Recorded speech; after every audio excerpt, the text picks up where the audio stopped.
Pardon. He's a professional. Yes. Okay. Yes, I.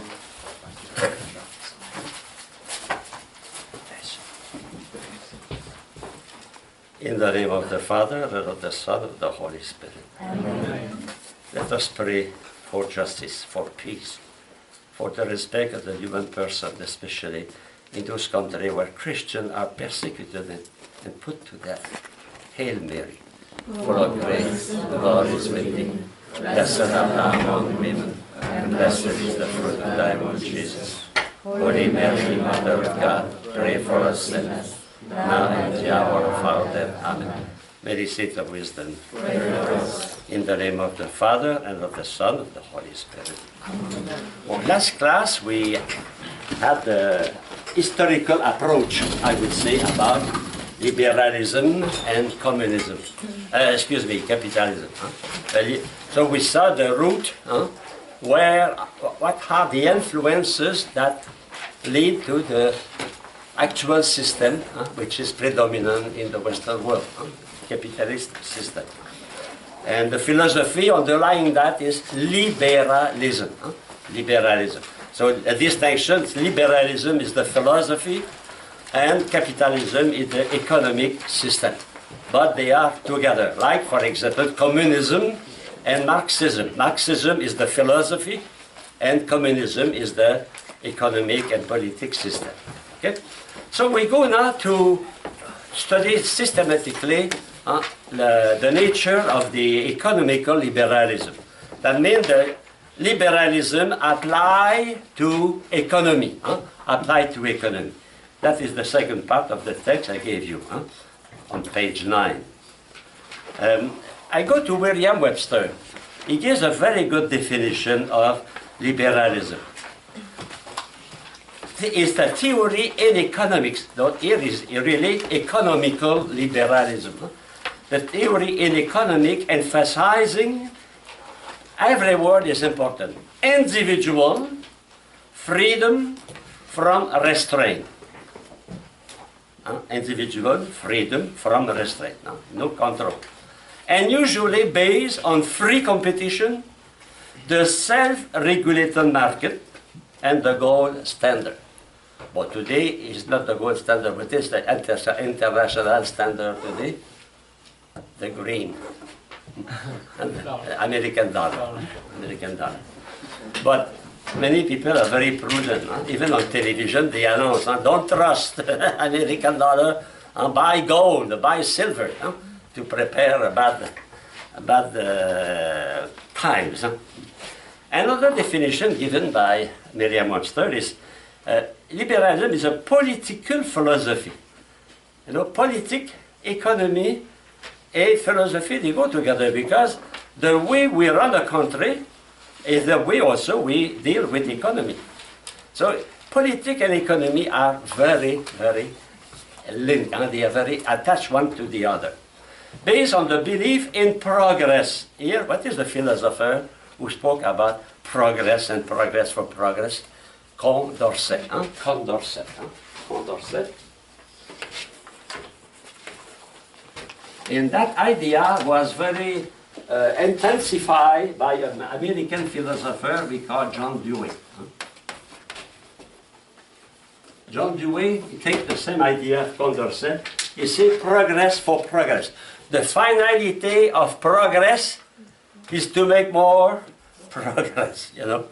He does not want to have a finality outside of progress, because only one reality matters, etc. Okay, I continue. The essential goodness of the human race.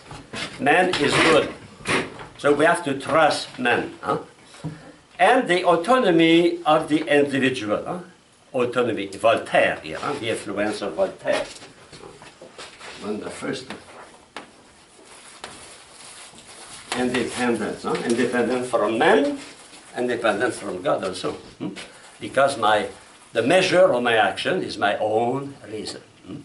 I am the one who, through my reason, I discover what I have to do. So I am the measure. If I am the measure, and my brother is the measure, and you are the measure, consequence, of course, relativity. relativism. You know, we see the root of relativism. Okay? And standing for the protection of political and civil liberties. Of course, capitalism it cannot exist without a political system. Like communism is a political system. It's not only economical system, it's a political system.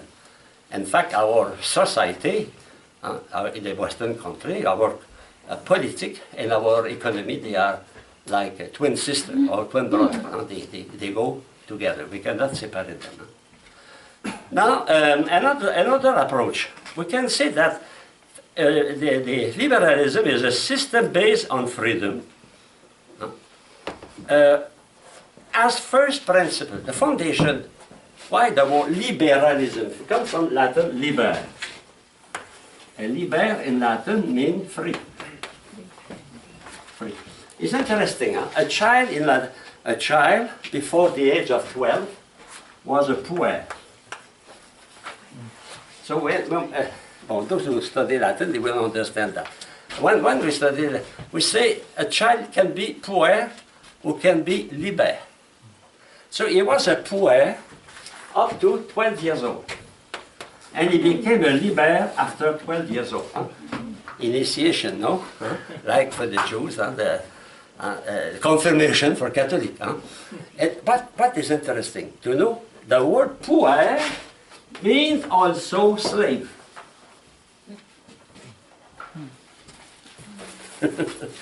They have no right. So up to the age of 12, a child has no right. But when he becomes an adult, he acquires. That was the mentality in the time of the Roman. So liber, free. So all those who have right, they were liberi, free. So liberalism from that, freedom. Freedom is the soul, I will say. Freedom is the soul, absolute freedom. The soul of liberalism and the soul of capitalism. Don't forget that, and the soul. If you take out the soul, there is no more capitalism. So freedom, okay? And as means of development of the individual. That means the goal is not first the common good, it is my self-interest. Okay? And propose that freedom for any social organization. So that is important to know that our capitalist system, economic system, in fact is based on a liberal philosophy. In that liberal philosophy, liberal, that means freedom. So when I speak about liberal, and liberal studies, the studies of those who are free, they are not obliged to work. The liberal arts, we say that in some universities, they call liberal arts. Well, because in the time of the Greek and the Roman, who were able to study art, to study literature? Only the rich. Those who were free. Those who were free have time, leisure, So they were the art of the free. The art of the free. The others were working. They were poorly and they were working. Okay.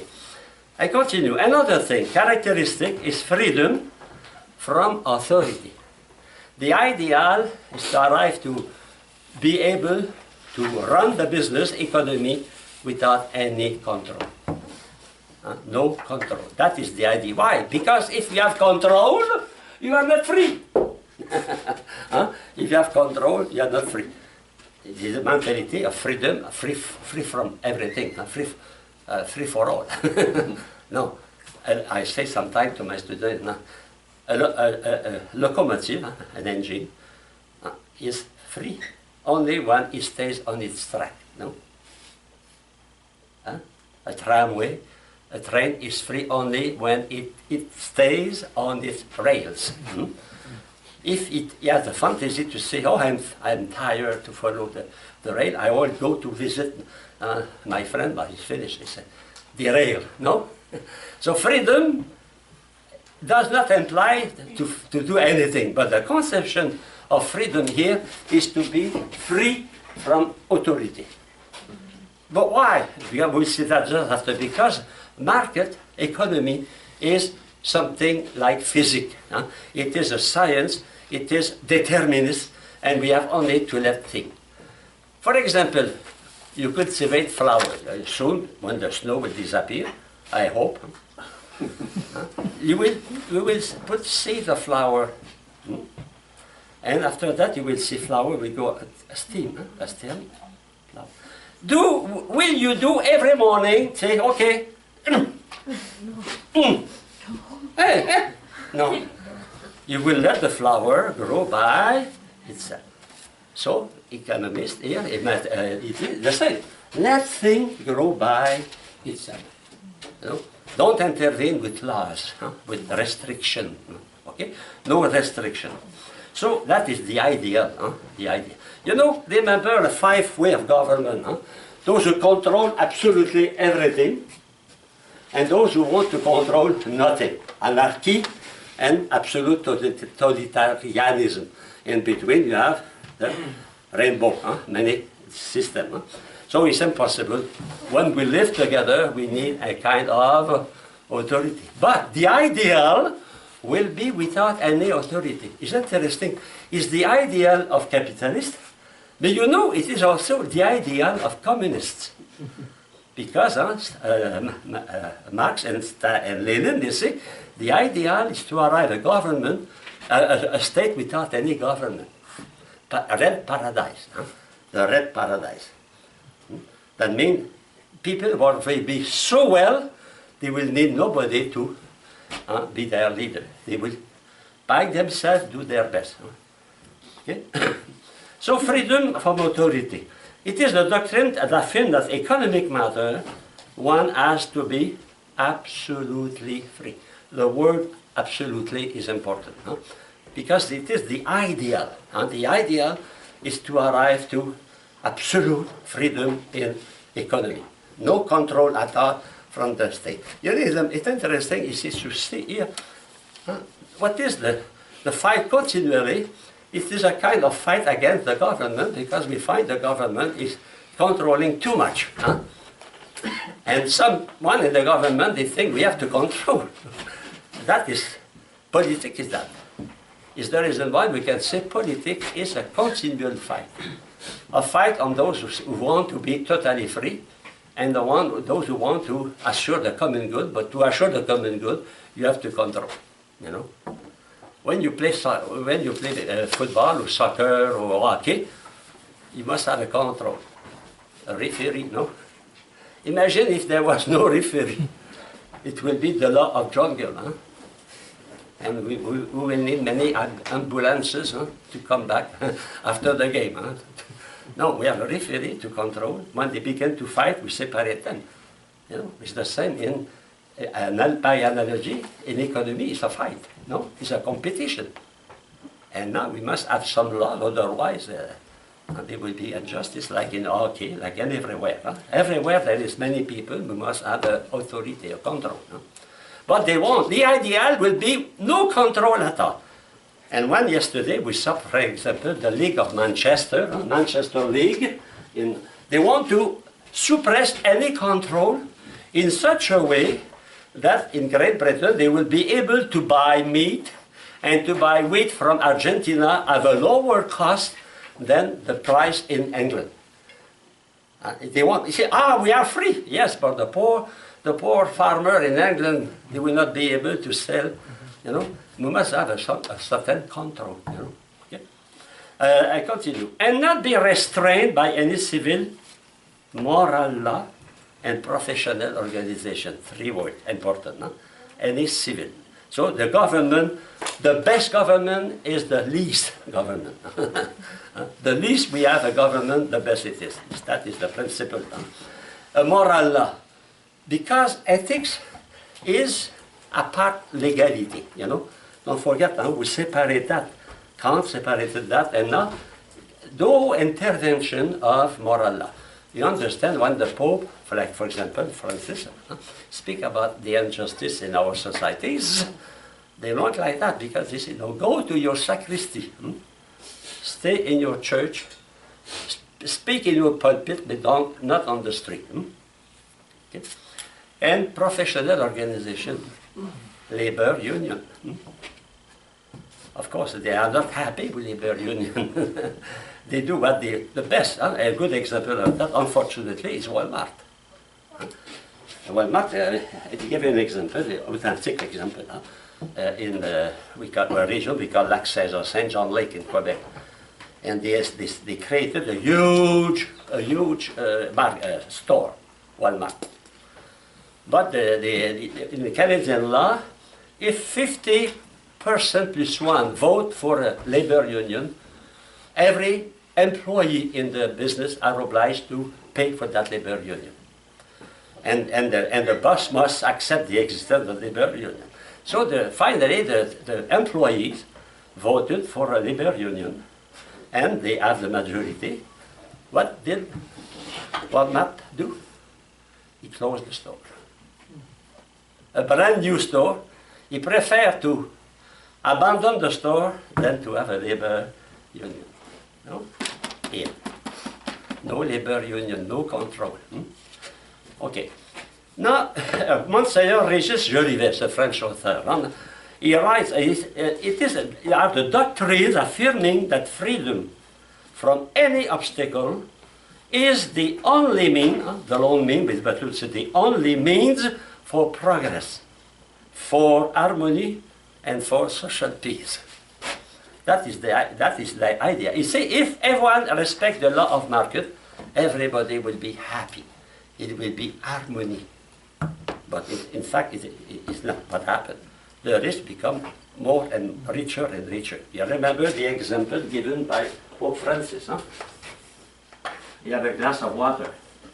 And they say, you know, when my glass will be filled, what will fall again will go to the other. But the glass is always growing. So never the water goes out. Huh? It's exactly what happened in our societies, not only United States, everywhere in the Western now. The richer, there are more rich people than before. I think I read an article about that. He said last year in the United States, maybe, there were at least 100 more numerous millionaires. But they don't speak about how many people they start from middle class to poor class. So the middle class is shrinking. And not at most. So I can say that what is the thermometer to say a society functions well? When the middle class is in good health. When the majority of the people live in the middle class. They have everything they need. It's not necessary to be billionaire to be happy. But to have a good meal, to have a good house, to have able to send our children to high school, to university, you know, that is, but now it's diminishing. And we know that because before 2008 there were 37 million people on stamps, and now there are 50 million on stamps. Since 2008. You know, of course, if you do not suffer, you don't realize that, but those who lost their job, for example, you remember Enron, huh? One of the most important company of energy in the United States, and they went on bankruptcy. But the majority of those employees, they have very good salary, $70,000 a year. And they lost their job. What happened? They start from the middle class to... And there was a program done, Larry King in that time. He interviewed some doctors in Los Angeles and in the West Coast. And they said, we created a clinic for those people who lost their job. Because they are not prepared for that. That is a phenomenon. Actual phenomenon is not in the past. Huh? Of course, in the past you have 1929, don't forget that. Huh? You were not born, I was not born. But people suffer. They queued to eat. That is the reality in the richest country of the world. At the same time, you have people, they have huge houses, big boat, plenty of food. They pay to lose their weight. And the other have nothing. Yesterday, yesterday someone was privileged, huh? Good wine, hunger meal, we become a parish priest. Do that in your parish. You know, we learn more through experience than speech. Huh? You speak in a pulpit about justice, but if your parishioner experiment that, they will never forget that. Say, you know, a day I was sitting on the floor, and and the other day are good wine.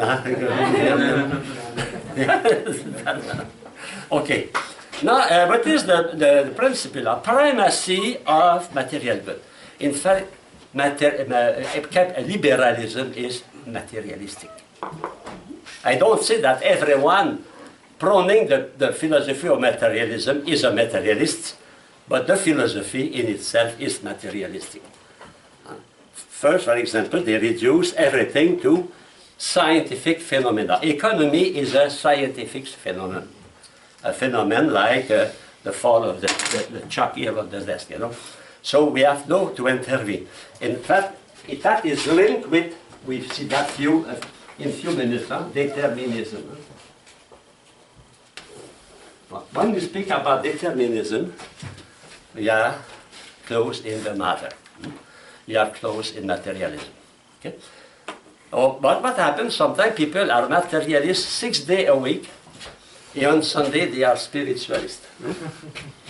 In fact, sometimes we live in a schizophrenic society. We separate morality from legality. We separate faith from the business. Well, a man with two personalities, we call that schizophrenia. Schizophrenia, okay. So, production, the four movement of economy: production, distribution, circulation, and consumption of wealth are regulated by natural and ineluctable laws.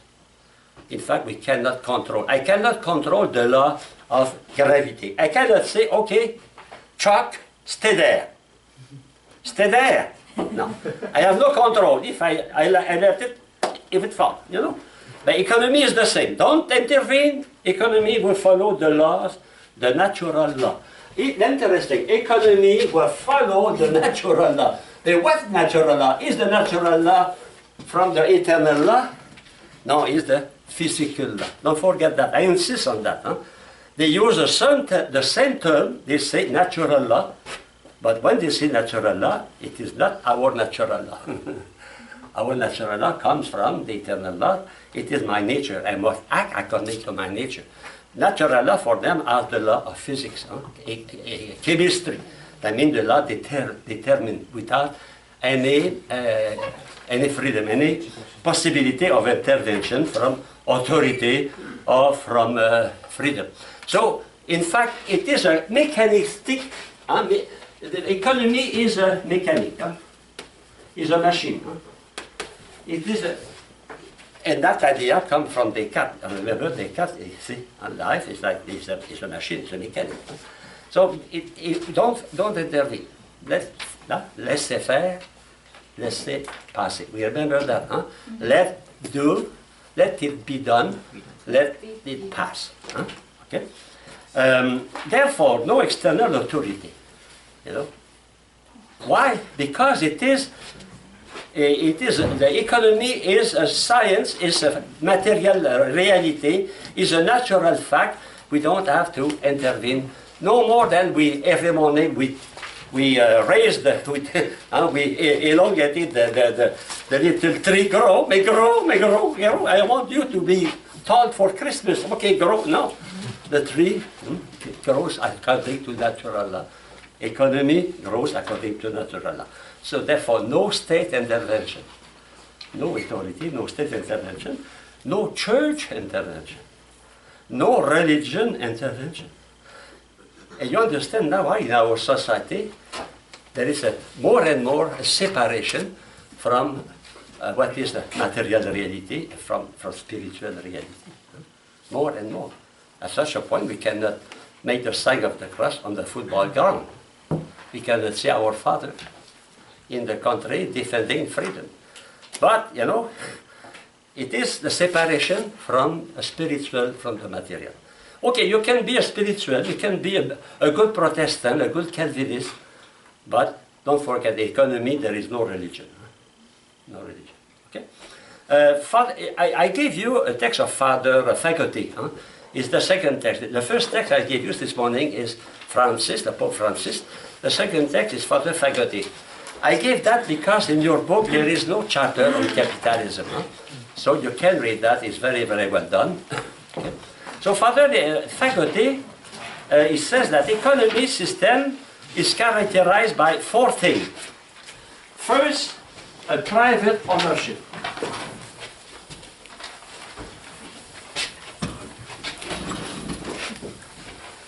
Private ownership. Property, we saw that, no?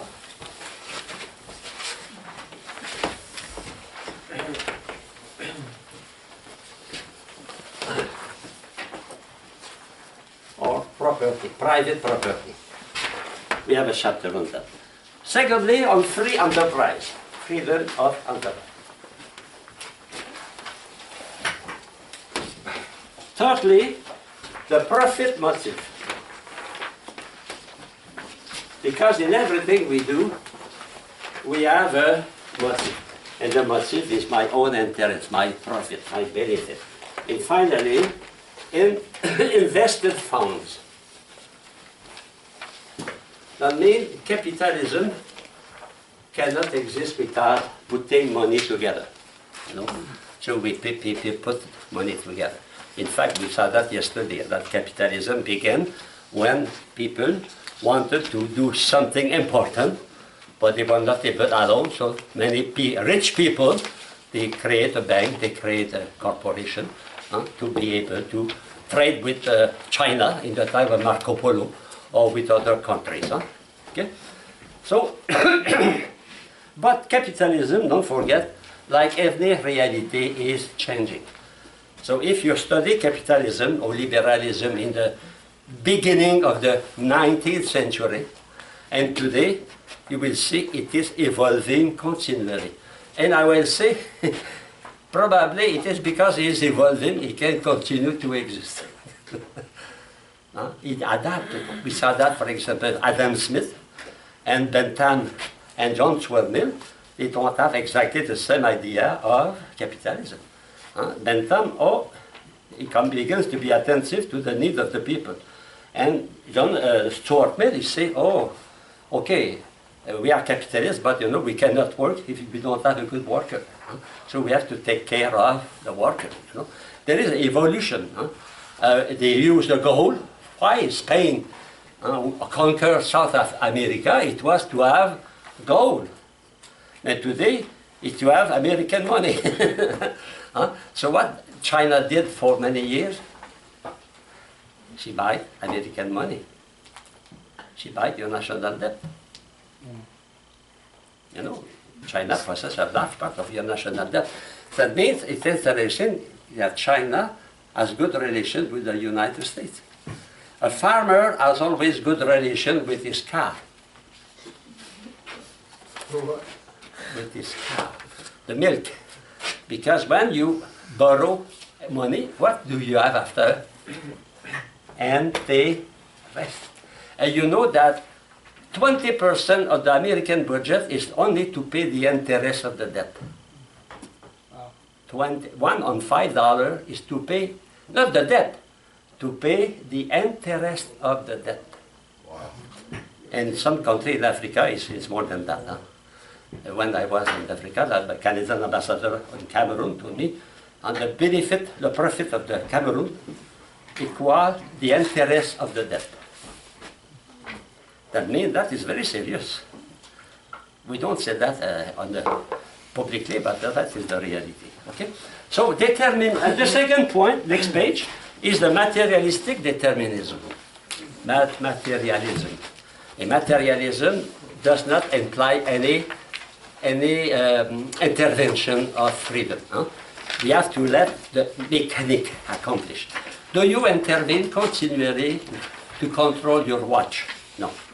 Your watch follows its own mechanic. So it's the same. Economy is like a watch, it's like your car. It functions, and you let it function. Okay? You intervene only when you have a problem. No? Do you open every day the hood of your car? or to say, oh my mother, oh yeah, you function very well, oh maybe we should. No, you open the hood of your car only when you have a problem. So the capitalism is the same. Huh? We don't intervene only when there is a problem, huh? Because things must act by themselves. Okay? So materialist is also the end of society. The negative, the end of society, is benefit money, huh?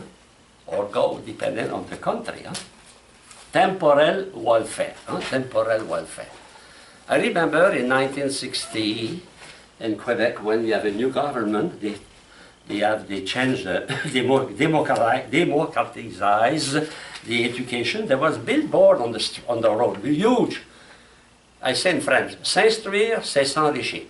To become learned is to become rich. That is materialistic. Maybe rich spiritually, intellectually, but everybody thought about his wallet. Huh? If you want to become rich, you must study. And that is true. If you live in some country, you want to study to become rich.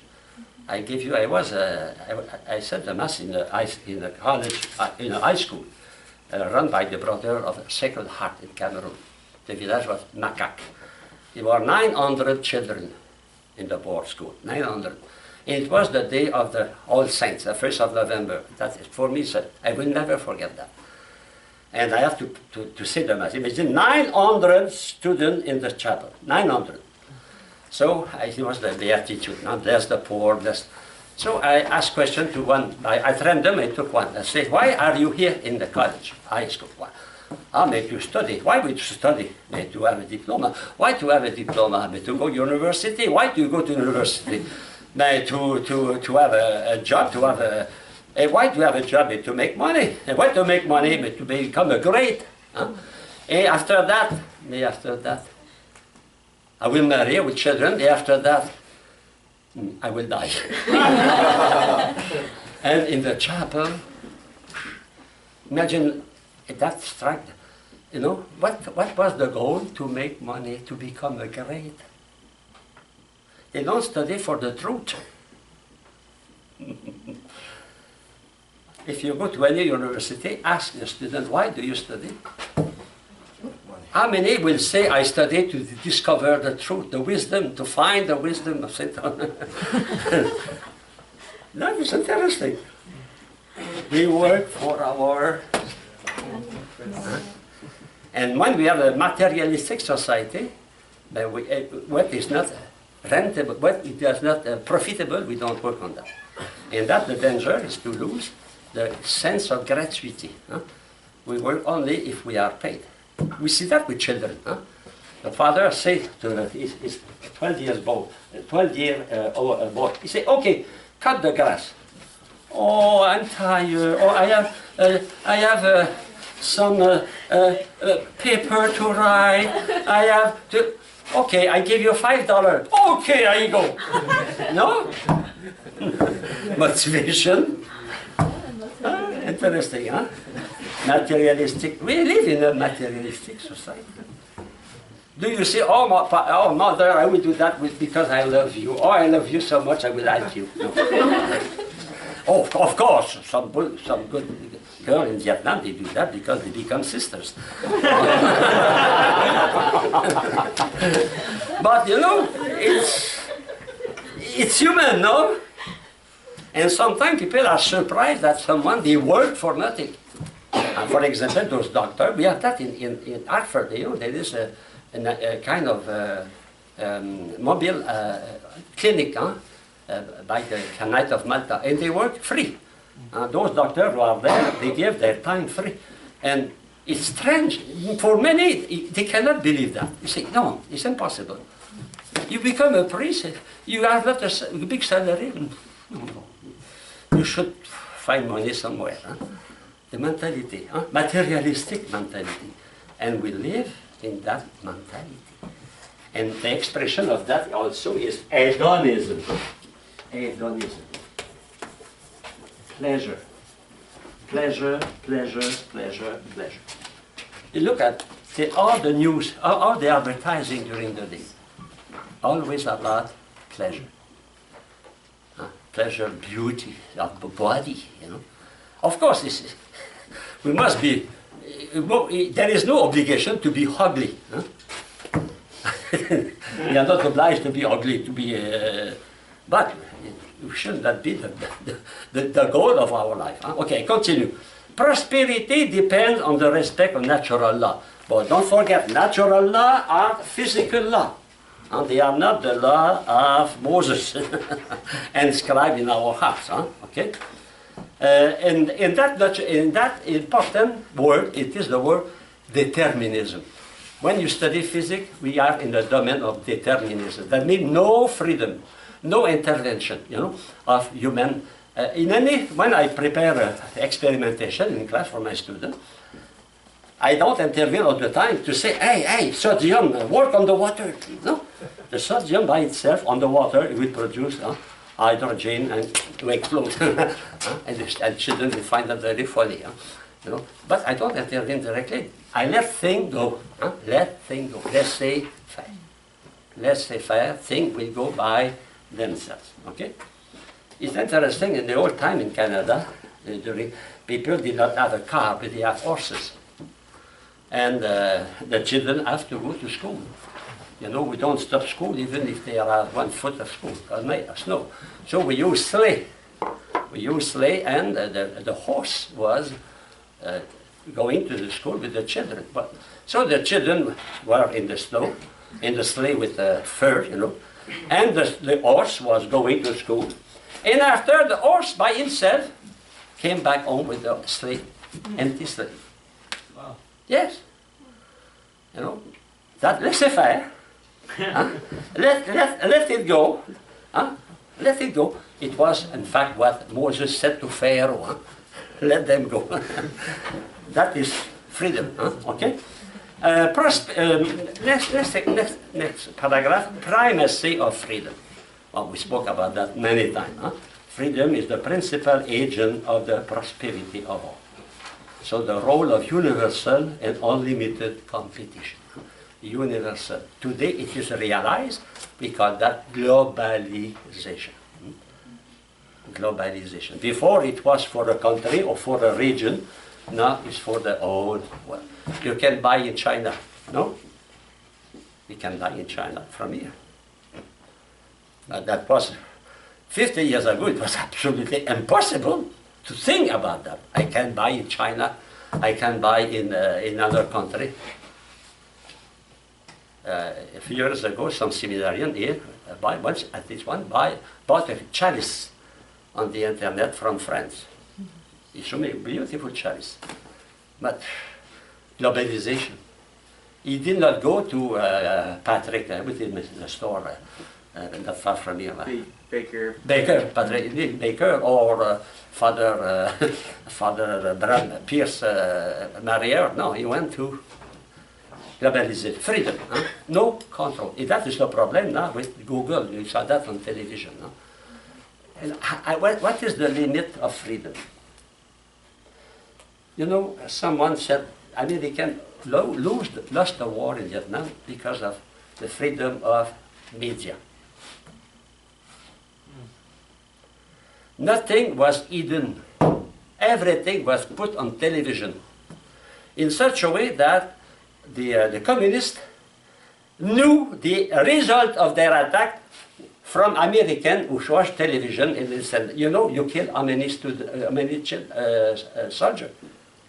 No, the same thing with Iraq. When we attacked, it was a spectacle. Everybody was on television like no. You know, what is the limit of freedom? Of the freedom of speech? Sometimes I am afraid when they reveal on television things they should never reveal. Because the enemy, he does not need to have a spy.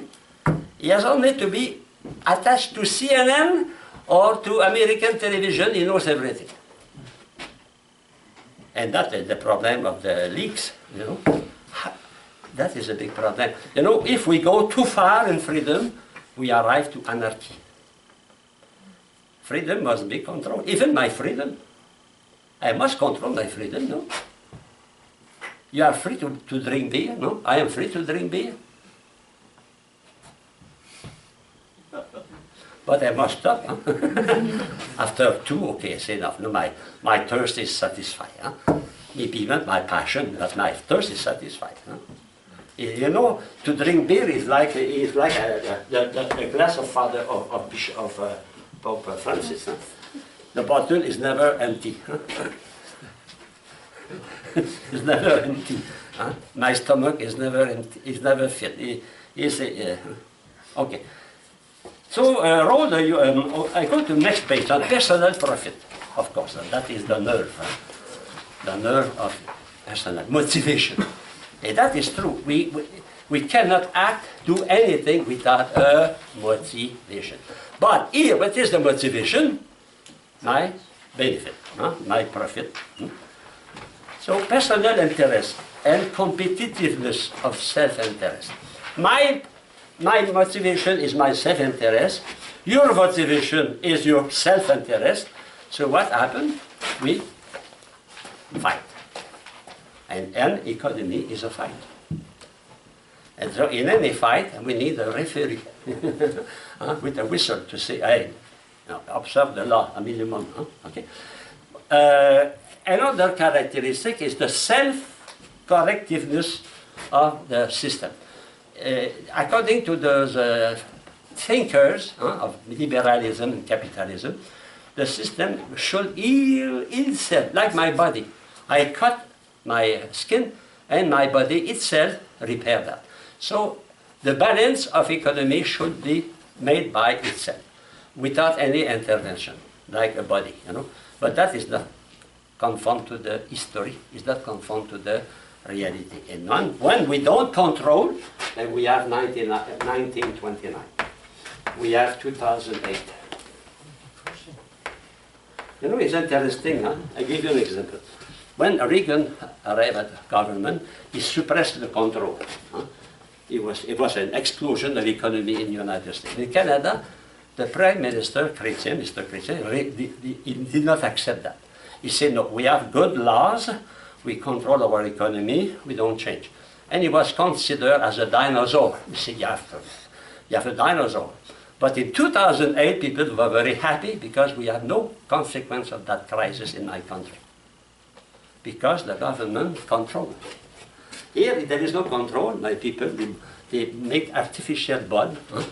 And when you have a big ball, you have a needle, what happens? Boop. Huh? So that's a danger. The control is necessary. Huh? Okay? In education, what is education for father or mother? Is to learn to his children to use his freedom, but with a certain control. You say, okay, go to dancing, but come back before 11 on Saturday. Because when you dance for 2-3 hours, you are tired. You should go to bed. Huh? But of course, after that, it's time to study. After that, it's time to go. After that, it's time to other things. So the father is saying, okay, you are free, but with a limit 11 be here. No? And when you do that, it's for your good, no? Otherwise, if you do not obey your father, you will not be here today. No, you know, we cannot suppress control.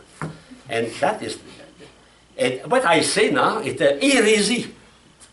For capitalists, it's an heresy. When Jean-Paul II writes, control free market is a heresy. Because for a pure capitalist, it's free market. No control. That is a characteristic of the system. And what is the philosophy underlying that is utilitarianism, huh? Useful. So things are judged according to the utility.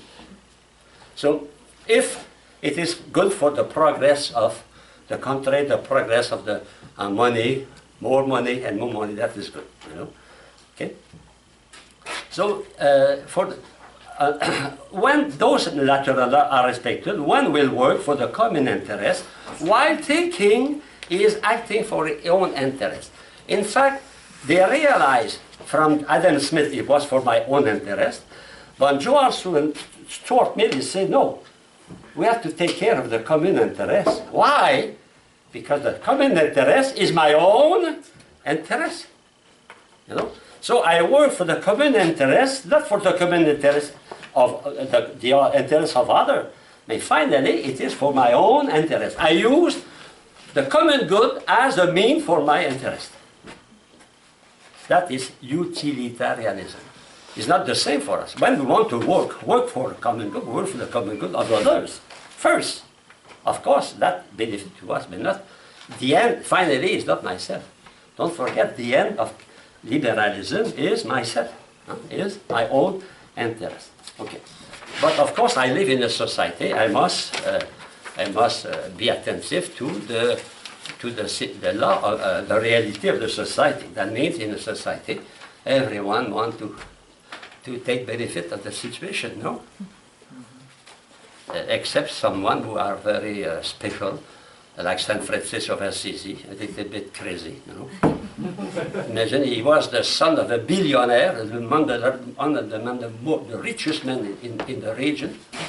And that guy, I don't know what happened, he probably took too much drug, maybe too much marijuana, and he became a little bit crazy. And now imagine, instead of marrying the most beautiful girl in Assisi, he married Lady Poverty. In fact, people laugh and mock Saint Francis. Huh? They mock him because of that. The people weren't able to understand how that the son of the richest man lived like a poor hobo. He was a hobo. That is the reality. But after a certain time, you don't imagine the people immediately they were in admiration. Oh, Francis, oh, you are a holy man. No, you are a crazy man. Yes, you are a crazy man. Maybe somebody told that to you. You become a priest. Oh, stupid.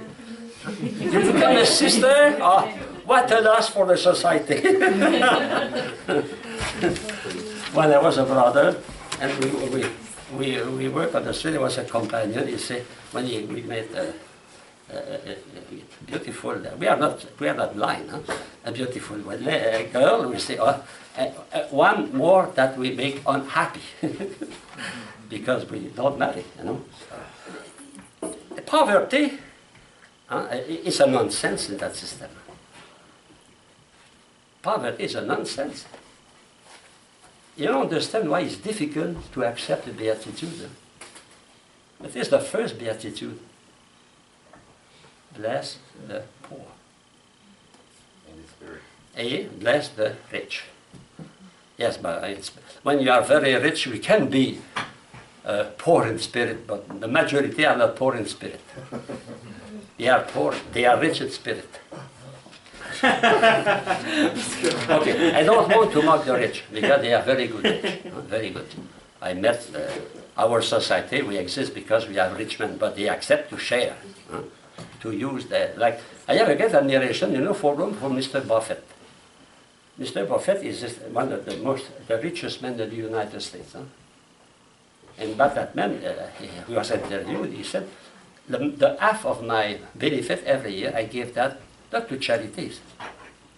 Because if you give to charity, you feed for one day. You see, I try to create job.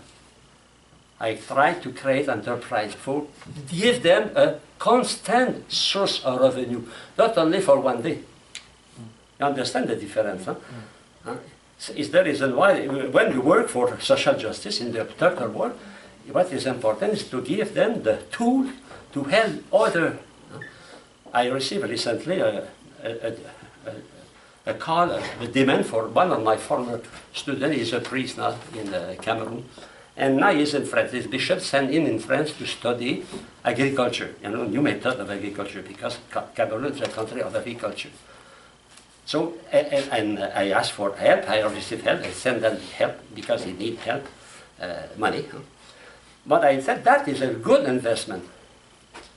Because if I give a fish to one, a fish, I feed him, we started that yesterday, huh, for one day.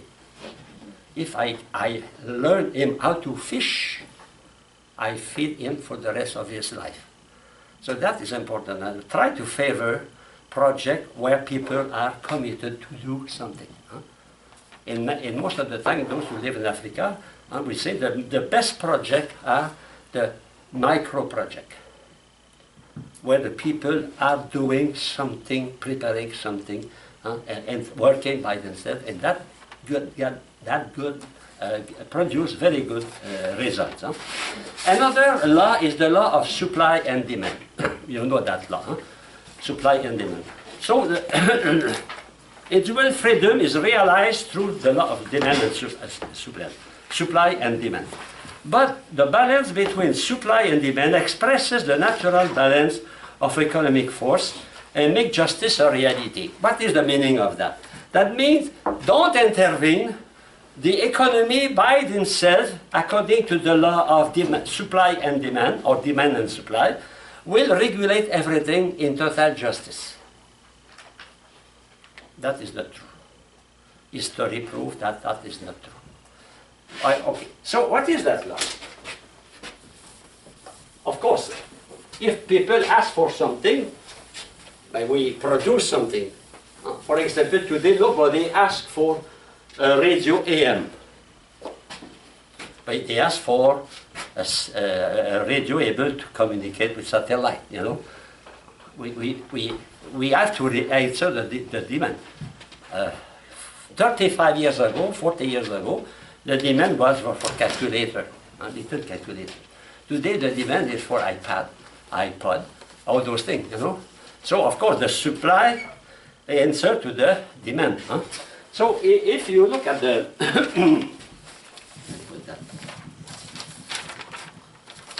so we have the demand, you have the supply, and you have the price of thing, and the quantity of thing produced.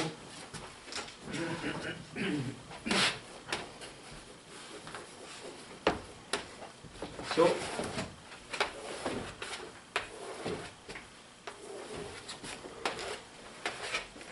okay, so if the demand grows, if the demand grows and the supply does not change, so we have Price growth. Price growth. Q.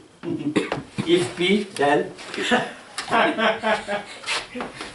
Common sense? If demand diminishes, decrease, and the supply does not change, what happens to the price of things? No, go down. So if we have, if the demand is less, and for example, some company today continue to sell, you know, turntable for vinyl. You wonder, maybe you don't know that because you are too young. They ask your grandfather. But some companies, they sell that. But of course, the demand is very low. What happened to the price? They want to get rid. For example, they sell today, you know, the watch, like the station, the responsible station on the time. Now they have that for $3, $5. Before it was $25. Why? Because no supply, no demand, no the price gap. Now if the supply is growing and the demand is not growing, the same demand, what happened to the price? It will go down. And finally, if the demand is the same, but the supply is lacking, diminishing, what happened to the price? That is the law of supply and demand. That law, they say, if you observe that, there will be perfect justice.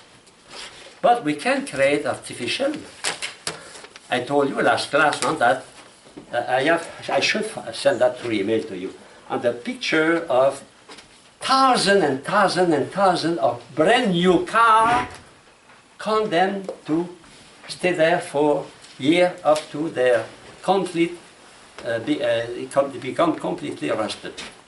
That is dumping. We can create artificial demand or artificial, we can intervene in that, and that.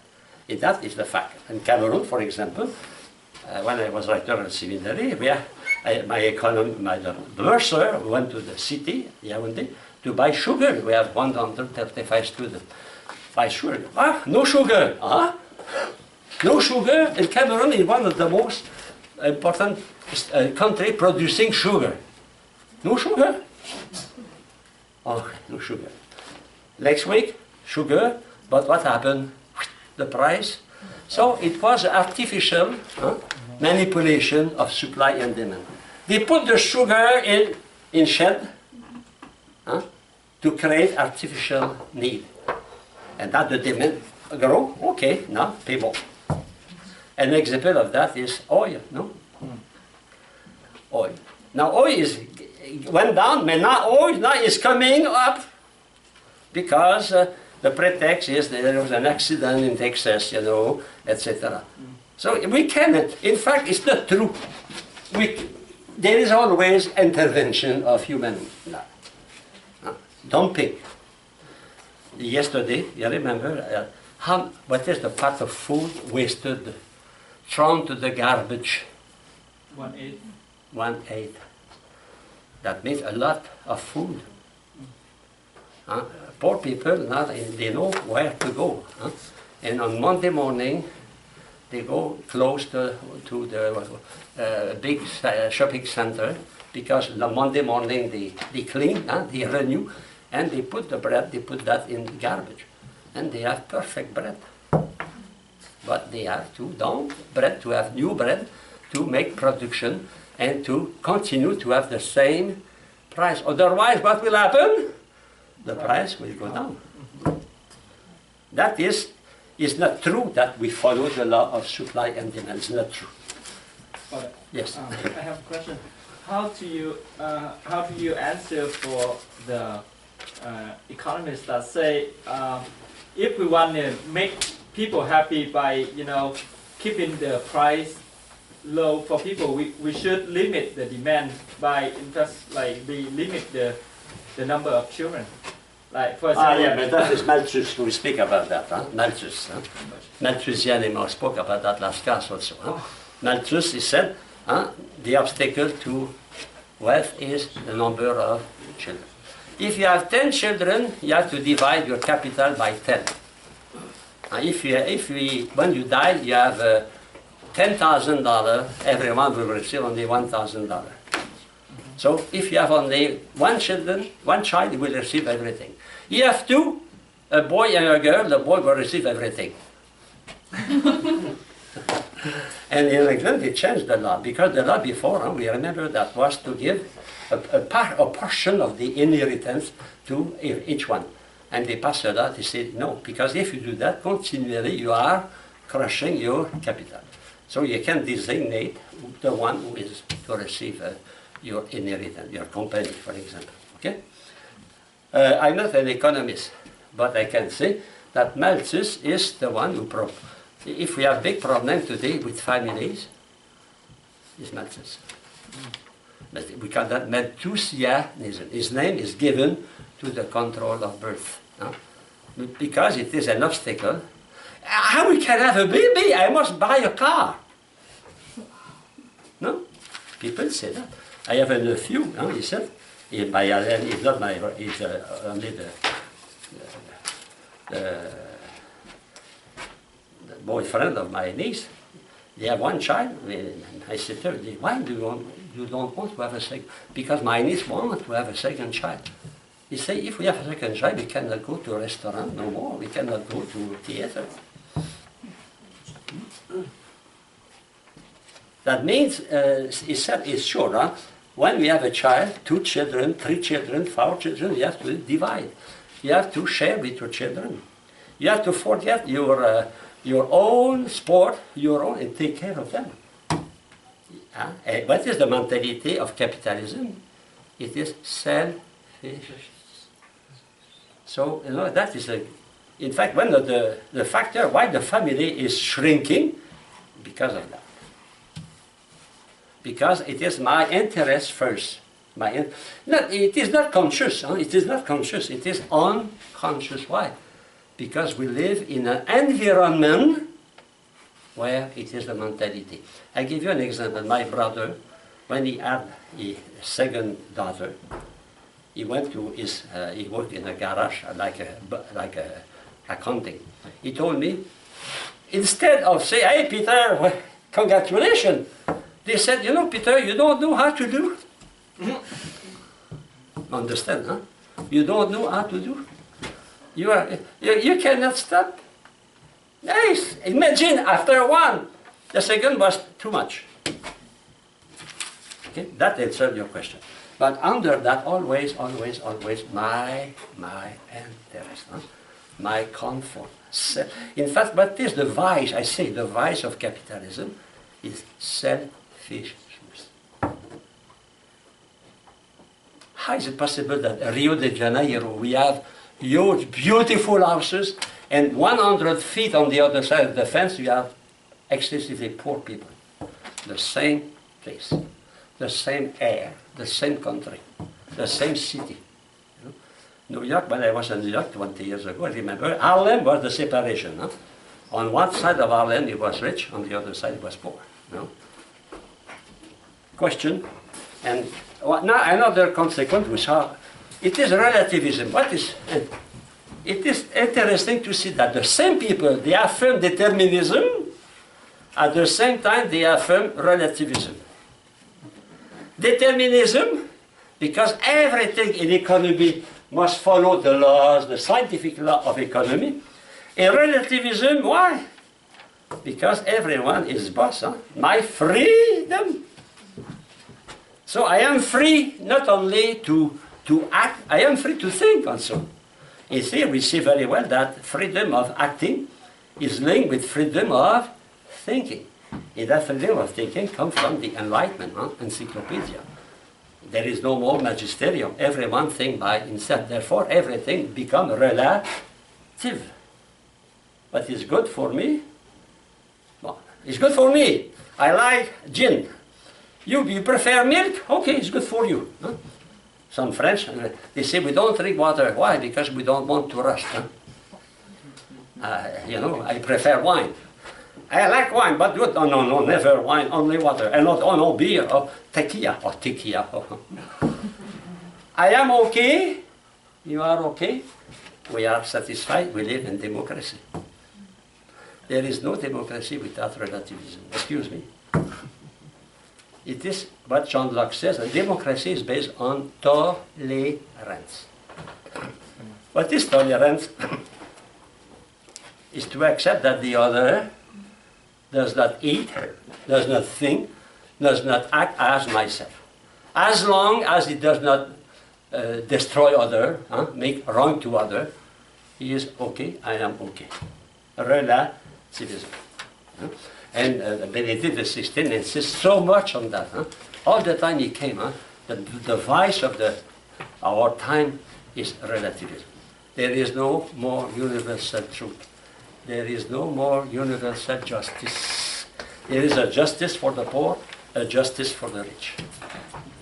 And the rich justify themselves. I told you, maybe last class, I don't remember, one of my students in 1998 walking down the stair. He said they are poor because they want to be poor. That's the just. I continue, next page. One exception. Everything is relative, but no, not everything, except the law of laissez-faire, laissez-passer, that is absolute. In fact, everything is relative except freedom. Freedom is not relative, freedom is absolute. But all the rest is relative. And that we live in that society. I don't say everything is not good in our society. There's a lot of good things. We have freedom of expression, yes. But the problem, if we live without control, we have to have a control. control not only in speech, control in economy also. Because if there is no control in economy, the richer are richer and the poor are poor. Primacy or personal interest, I spoke already about that. Huh? It is the mother of economy. And that is, we cannot deny that. Why? Because we cannot act without a motivation. But the motive can be, it can be for other. Huh? It can be in the line of otherness, other. It can be in the line of selfishness. But there must be a motive. For example, a mother, your mother, think about your mother. Your mother did so much for you without receiving almost nothing when you were a baby. What she received your smile and your shake. No? The baby smiled and he, and she loved you. She loved you, she loved you, she adored you. And she was attentive not to hit you. That is otherness. That is giving. You know, it's interesting that not everything is relative. Because the same people who affirm that relativism, they will, you know, they are not consequent with them. There's something we cannot deny. For example, the love of the parent. Are we obliged to pay the mother to take care of her children? How many hours you work? I work, okay, the government send you a bill. No, our mothers work totally for others. They were in the spirit of otherness. And that, you know, people say, how is it possible? For example, say, you know Céline Dion, the great singer, French-Canadian, Céline Dion. Huh? Céline Dion.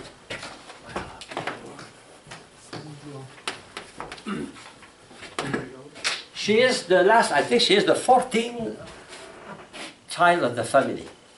And when she arrived, the people said to her mother, abort, abort, abort. She did not abort. But you know, people don't understand how it's possible today that a woman can have 5, 6, 4 children is a huge family. I have a confrère in my community, there were 17 children, 16 children, and the mother died in good health at 94. She was in good health when she died. The mentality today is influenced by liberalism. My interest. And we never forget that. Or when we want to motivate your children in class, your students, but you have to give them fun, interest. It's not only to succeed, they must have an immediate interest. It must be funny. So instead of teaching grammar in a, I will say, in a logical way, we try to teach grammar with funny games. You know? Everything becomes a funny game. So that we need to be aware that we act for a motive. We cannot say, I have no motive. It's impossible. But what is my motive? It is for other or for myself. Huh? Or for both, of course. But it is the priority. Huh? Okay? The value of exchange is determined mechanically. I already spoke about that. Huh? The supply and demand, all that is not depending on the will of man. You know? But in fact, it is pushed by the will of man. The price of gas was pushed by company. Huh? We can create artificial prices, huh? Okay? To make more money. Huh? And the value of exchange is determined mechanically, I spoke. No morality in economy, I spoke about that already, because in their conception, economy is a science. So does the morality intervene in physics? When I make an experiment of physics, there is no morality. So no morality in economy. Economy is pure science. And today we say that, huh? Economic science, no? But there is also economic philosophy, or philosophical economy. Huh? And of course, no constraint from outside, like for example, the government, when the government makes some laws about labor, about taxes, huh? And also no labor union. Because you see, labor union does not respect the freedom of the worker. Because to be free, we should be one with one. Imagine one employee cleaning the floor and Bill Gates. They are one in front another one, but are they on the same level? One is worth $50 billion, and the other he has only what he needs to be to feed his children. So what happened? The workers meet together to able to discuss with the boss. But they say, no, that is not freedom. Because if the employee meet together, they are not free. They must be free. Every contract must be totally free. That means no labor union, no intervention of the state. And finally, the last paragraph. In the mentality, it is to give the lower wages. You have a good news yesterday on television. They announced that Walmart and another store, they accepted to raise the minimum salary, to raise that, you know. But they raised that because there was pressure, you know. They will not say, oh, you know, it is with a great pleasure, my dear employee, that this year I will give you $1 more an hour for your work. I'm so happy. No, most of the time, many times the worker has to go on strike, you know, to have some justice. That means the conclusion is freedom is the soul of liberalism. The goal of liberalism is my interest, my own interest. And the common good exists. Of course, I cannot deny we live in society, but it is also for my interest. It is for my interest that we need good firemen.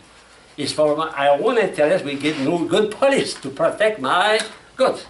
It is my interest to have good universities, to form good scientists for my company, you know. That mentality of utilitarianism, and also attached to that pragmatism. Pragmatism. And in ethics, we see that with consequentialism.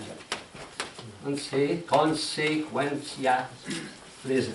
Forget that. You will see that before the melody. That means we judge the value of a thing, moral value, not only economic value, to the result. In fact, what is that? The means justify the end. No, the end justify the means. The end justify the means. Why? Pragmatism. We judge the value of a company, the value of an institution to the result, to the salary, to the money. It's very rare that we judge, oh, you know, they are well fed, they can send their children to university. No, ugly. Okay, so next class, when we make a kind of criticism, I ask you at least to read the text of Francis, at least that text, to prepare the class. And we have again the fifth. Yes.